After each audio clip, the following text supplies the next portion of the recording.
به نام خدا، با سلام. امیدوارم که حالتون عالی باشه.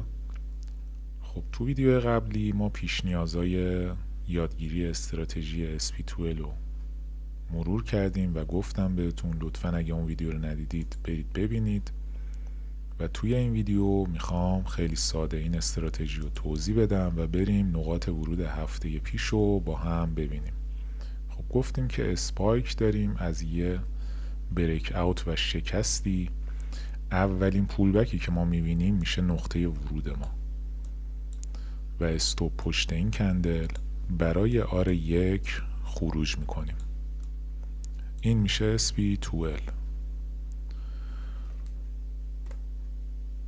این عکس هم خود استاد پورصمدی دادن. ببینید یه همچین الگویی باید داشته باشیم و حتما پی گپ ببینیم 3 تا کندل باشه حداقل و خیلی عریض نباشه. مثلا اگه این روند بود و هیچ پولبکی نداده بود اینو ما وارد نمیشیم. اینجا میبینید که با اولین پولبک ورود و TP 1 خروج. استوپ هم پشت همین کندل گذاشتن. بهترین شرایط استفاده از SP12. این استراتژی بیشترین بازدهی را در شرایط زیر دارد. وقتی اسپایک باعث شکست یک سطح مهم قیمتی، حمایت، مقاومت یا سطوح عرضه و تقاضا شود، همون نقاط پیارزدی که تو ویدیو قبلی گفتیم، اسپایک از کف یا سقف یک کانال قیمتی به آغاز شده باشد، خیلی مهمه، خیلی نقاط ورود خوبی رو میده. جهت اسپایک با روند تایم فریم بالاتر همسو باشد. خب بریم روی چارت برای دیدن نقاط ورود هفته پیش روی طلا. خب ببینید این چارت طلا برای هفته پیشه که من اومدم بهتون گفتم تو ویدیو قبلی تایم نیویورک خیلی خوب جواب میده برای این استراتژی. نمیگم تایم های دیگه جواب نمیده، باید بک تست کنید. من حالا اومدم به خاطر اینکه تایم های ویدیو زیاد نشه، حوصله بر سربر نشه، براتون از همون تایم نیویورک نقاط ورود رو نشون دادم. با هم میریم جلو. ببینید یه کانال ما داشتیم، یه ترند لاین داشتیم که از قبل از این خط عمودی از این به بعد دیگه سشن نیویورک باز شده که این هفته 15:30 روی چارت باز میشد، ولی از هفته دیگه 16:30 به تایم بروکرتون بورس نیویورک سشن نیویورک باز میشه. البته بانک های نیویورک هم 1 ساعت قبل تر باز میشن، یعنی 14:30 هفته پیش باز میشدن. این هفته 15:30 روی چارت بانک ها باز میشن، 16:30 بورس نیویورک. ببینید این ترند لاین رو من کشیده بودم، هنوز نیویورک باز نشده بوده. این ترند لاین رو داشتم کشیده بودم و اینجا یه شکست میبینم. دقیقاً با باز شدن نیویورک به ما میاد یه ورود میده و اینجا ما وارد میشیم. پول بک، استوپ این پشت، TP 1. دوباره یه شکست داشتیم اینجا و اینو من چرا اینجوری گذاشتم؟ این اینجا میشه. ببینید این اینجا، این استوپ این پشت، پول بک اینجا داده، یکش اینجا بوده. اینجا یه شکست داشتیم دوباره. اون الگویی که ما میخواستیم و نداده، اون 3 کندل قشنگ رو نداده.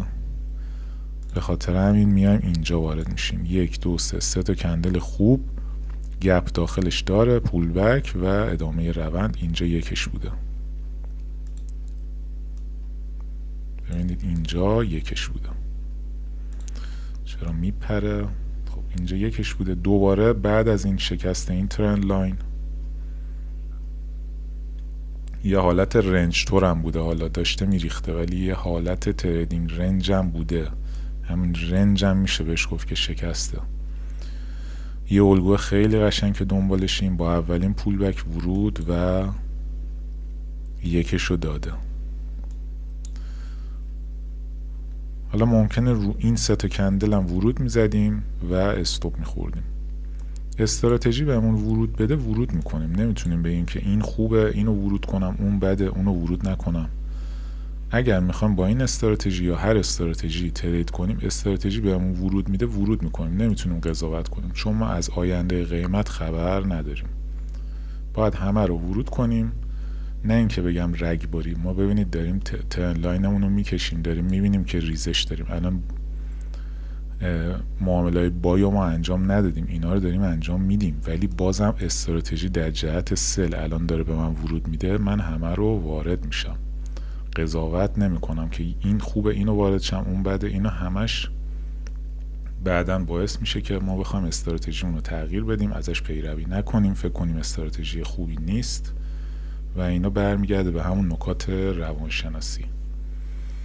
دوباره اینجا یه حالت رنج داشتیم، یه حالت بلا تکلیفی با پول بک های زیاد. ببینید کندلا هی پول بک میزنن، تریدینگ رنج میشکنه، یه اسپایک خوب میده، ورود میکنه، تیپی شد داده. اینجا یه الگوی خوب داشتیم، برخورد به EMA 60 ورود تیپی. این سلو میتونستیم بگیریم، من نگرفتم چون دیگه گفتم الان جهت به سمت صعوده و بایر هستیم ما. حالا این سلم ببینید یکشو داده، ممکن بوده اینو بگیریم، یه روند خیلی خوب بوده، یکم عریض بوده، عریضا هم میگیریم، ریسکمون رو کمتر میکنیم و استوب میخورده و دیگه تایم آخر شب بهش کاری نداریم. میریم برای فردا 28 اکتبر. یه ترند لاین داشتیم، سشن که باز میشه یه ورود خوب به ما میده و این استوپش این پشت بوده، من اشتباه الان گذاشته بودم، استوپ این پشته. تیپی یکو داده، دوباره میاد یه ورود میده با این الگوی خوب، گپ خوب و تیپی یک یه ورود میده، گپ خوب، استوپ میخوره با این شادو استوپ میخوره، دوباره ورود تیپی با اولین پول بک ورود تیپی. یه حالت رنج رو اینجا میبینیم و یه مقداری صبر میکنیم تو تریدینگ رنج. ببینید چارت دیگه معلومه تریدینگ رنج، شادوهای بلند، پول بک های زیاد تا موقعی که شکسته میشه، ورود و تیپی یک. ببینید با اولین پول بک، نمیدونم چرا میپره این چارت، ورود با اولین پول بک، استوپش پشت این شادو و تیپی یک. دیگه اینجا هم آخر شب.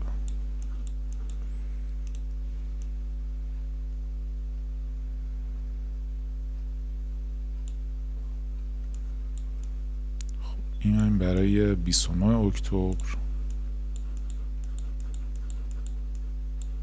اینجا بازم یه رنج داشتیم، سشن نیویورک باز میشه، قیمت جهت میگیره، بریک، اولین پول بک،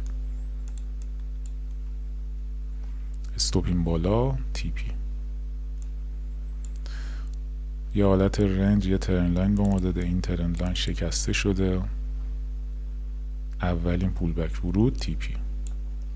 یه حالت تریدینگ لاین رو حرکت نزولی داشته، اینجا یه الگوی خوب به ما میده، ورودش اینجا بوده و یکم عریض بوده. حالا اینا رو میتونید وارد بشید، میتونید با وارد نشید یا با ریسک کم وارد بشید و اینم استوب خورده. اینجا هم نرخ بهره آمریکا اومد روز FOMC. خب نوسانات خیلی شدید میشه، خیلی اینجا معمولا بهتره که ترید نکنید و این ریزش رو داشتیم. یه حالت تریدینگ رنج و بلا تکلیفی، اینجا یه ورود خوب داده، اگه میخواستید میتونستید وارد بشید.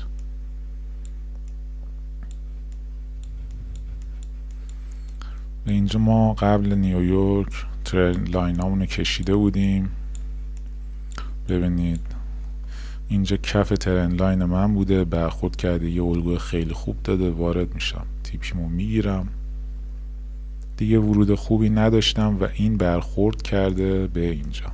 ببینید این ناحیه رو از قبل داشتم، خورده بهش، سیگنال برگشتی و داده به من، بریک شده، یه ورود با این پول بک و تیپی یک، خورده به EMA 60، یه الگوی خیلی خوب، ورود و تیپی رو اینجا داده.